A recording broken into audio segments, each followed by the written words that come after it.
Hey guys, this is Jason with Banna Properties. Just wanted to talk to you for a minute today about how to live cheaply in an RV on rural land. This is a question I get asked a lot. I think it's a dream of many people. There seems to be a rise in popularity of this idea of the camping. Some call it, glamping, glamour camping. Others like, instead of an RV, a tiny home, which is basically built on a trailer like an RV, just a little bit fancier. But we see this setup here in the picture. It's a nice Airstream, and it's kind of the dream. Everyone thinks, who wouldn't want to go spend a few days, or who knows, maybe live more permanently on a piece of land, rural land, in an RV. So today let's talk about the challenges you would face doing this and the options that you have. So the very first step, if you have a piece of land, and I think a lot of people think, well, I own a piece of land, I own a few acres somewhere out in the county, out in the country. The first thing you need to do is check county regulations. Just because you own the land yourself and it's private land does not mean that you can live in it in an RV. Now, you might be able to get away with living in it a little while until someone catches you, and then you would face fines. So the very first thing you want to do is to call your county planning and zoning department.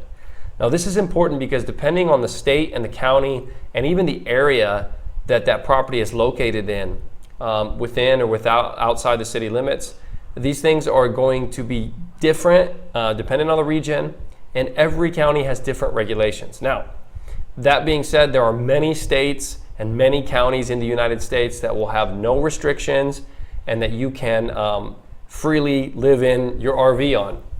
But there are quite a few others that have restrictions, and they do this for different reasons. Maybe they want to keep the look up of the property. They want things to look nicer. They don't want it going out of control. So sometimes there are different things. Like some counties, for instance, will allow certain time limits. Some counties in Colorado, for instance, or some counties in Texas will say, you can live here for this many days a year. So some will say no more than 30 continuous days or no more than 14 continuous days. And the idea is you could go camp in the summer and you could use it maybe for a summer camping spot, but you can't live there all year in a camper. You'd have to build a more permanent structure and it'd have to be permitted differently. Other counties have no restrictions. So the very first step is to figure out your county's restrictions and regulations. Maybe you need a permit for this. Please follow the county's restrictions. All right, the second thing that you need to face when you want to live in an RV cheaply, I did say cheaply, so I'm going to show you in the next few minutes the cost difference. So the first thing is utilities.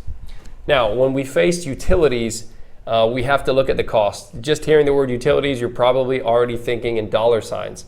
So the very first option that we have is traditional utilities. Now, this will be the highest cost because you'll have to pay to put them in. You have to pay the power company, water company to put these installations in on your property. However, you have the installation for the life of the time that you own the property. And then it is the most common and usually the quickest route. It's just a call, and then they can come in and do that and bill you for it.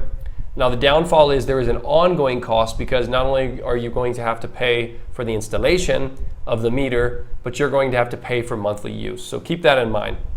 Traditional, however, is what most people do. It seems to be the quickest way to get this set up, depending on where your property is located. Okay, so if your property is located in a place where you have electric poles nearby or could bring in electric fairly easily, I mean, if it's an off-grid property, you're probably not going to go for this approach. But if it is available, you can install electric pole and a meter. You can see that here in the picture. And then you're going to connect to the city sewer or install a septic system, just depending on where your property is located. And then you'll need a well or city water. So you can see here in the picture, there's a camper. They have it hooked up with their drain pipe. They've got a drain set up going out for the sewage and the gray water. You can see the water. They just have a hose connected. I'm assuming that's city water, and they have their power meter right there. So this would be the traditional approach.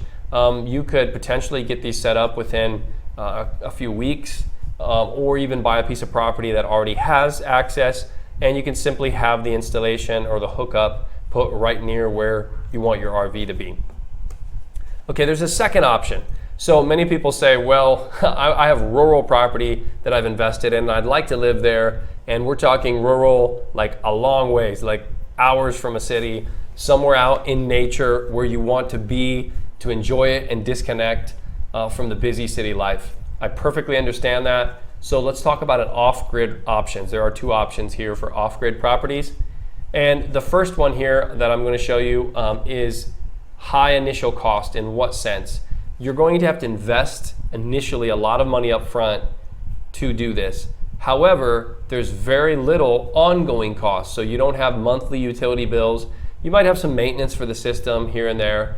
A lot of people like this because they like to be off-grid and they like to be self-sufficient.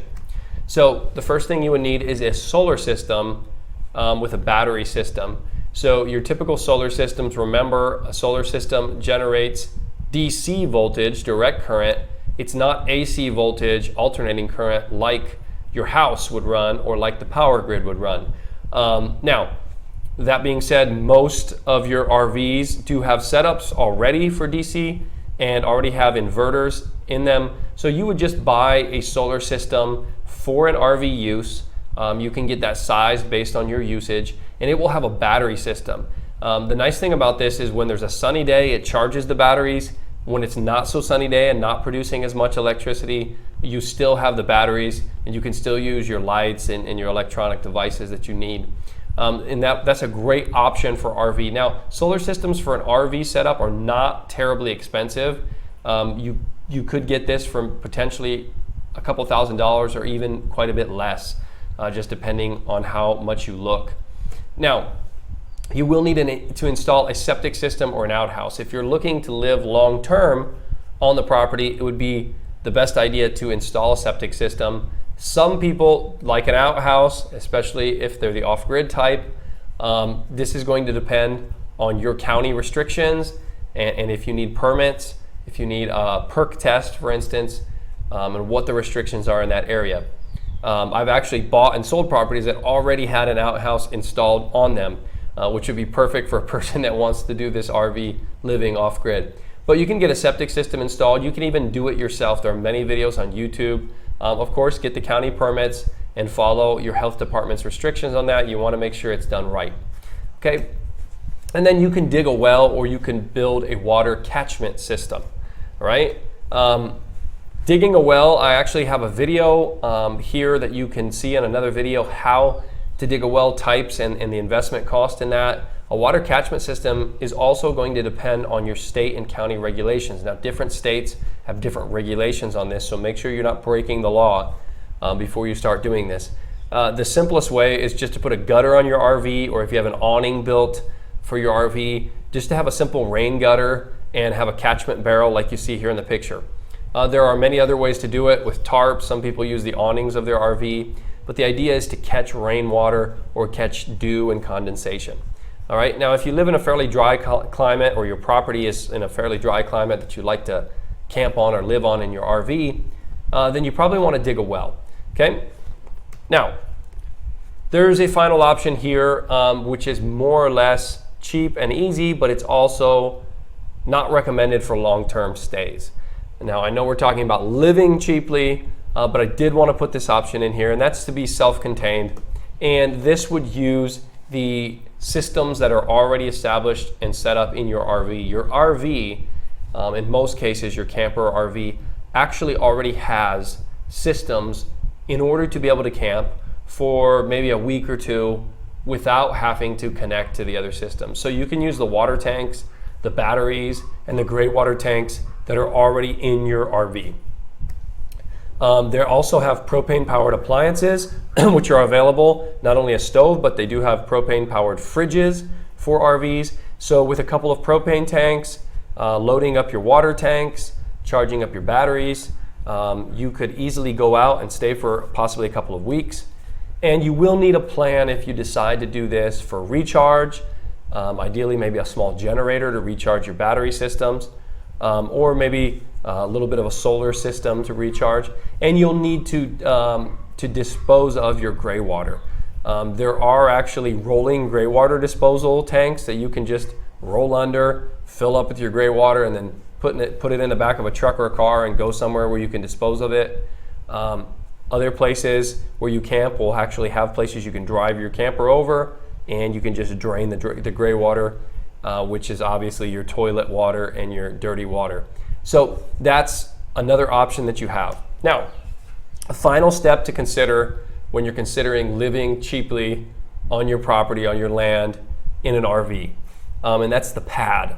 So you need to look at the local weather and soil conditions when you consider the pad or the foundation for the RV. Now consider, most RVs actually have wheels under them with tires. If you're going to be there a long time, you're going to need a more permanent solution. For shorter term stays, you can simply sit your RV on its or camper on its tires and use the RV jacks to stabilize it. However, if it's a muddy area or it rains a lot, even though you could use some concrete blocks under your RV jacks to spread out the weight and possibly park in a grassy area or a flat open area. If there's rains, if there's weather conditions, or if the soil conditions are very soft, or there's a lot of mud, for instance, that could end up causing a lot of problems with the leveling of your RV. Especially if you're going to stay longer term, you probably are going to need a solid base to protect the tires. In many cases, if it's going to be there a long time, you really want the tires up off the ground to prevent dry rot. Okay, so there are different options that you can use. Many people, depending on the local soil conditions, will use compacted sand, especially areas that are in sandy areas near the beach or in desert conditions. They'll simply go ahead and use a compactor and compact out a nice flat, solid, sandy area that's in a little bit higher area where rain or water is not going to accumulate. Others will use gravel, and they'll also compact and put a nice gravel pad, or concrete, which would be the best option like you see here in the photo. All right, so the most important thing here is to remember to have fun. All right, enjoy your camping experience, have fun, be prepared, consider what you need to do, but enjoy the time. So thank you so much for watching this video. If you have property that you're looking to sell, feel free to fill out the sales form here on our website, and we would love to give you a cash offer for that property.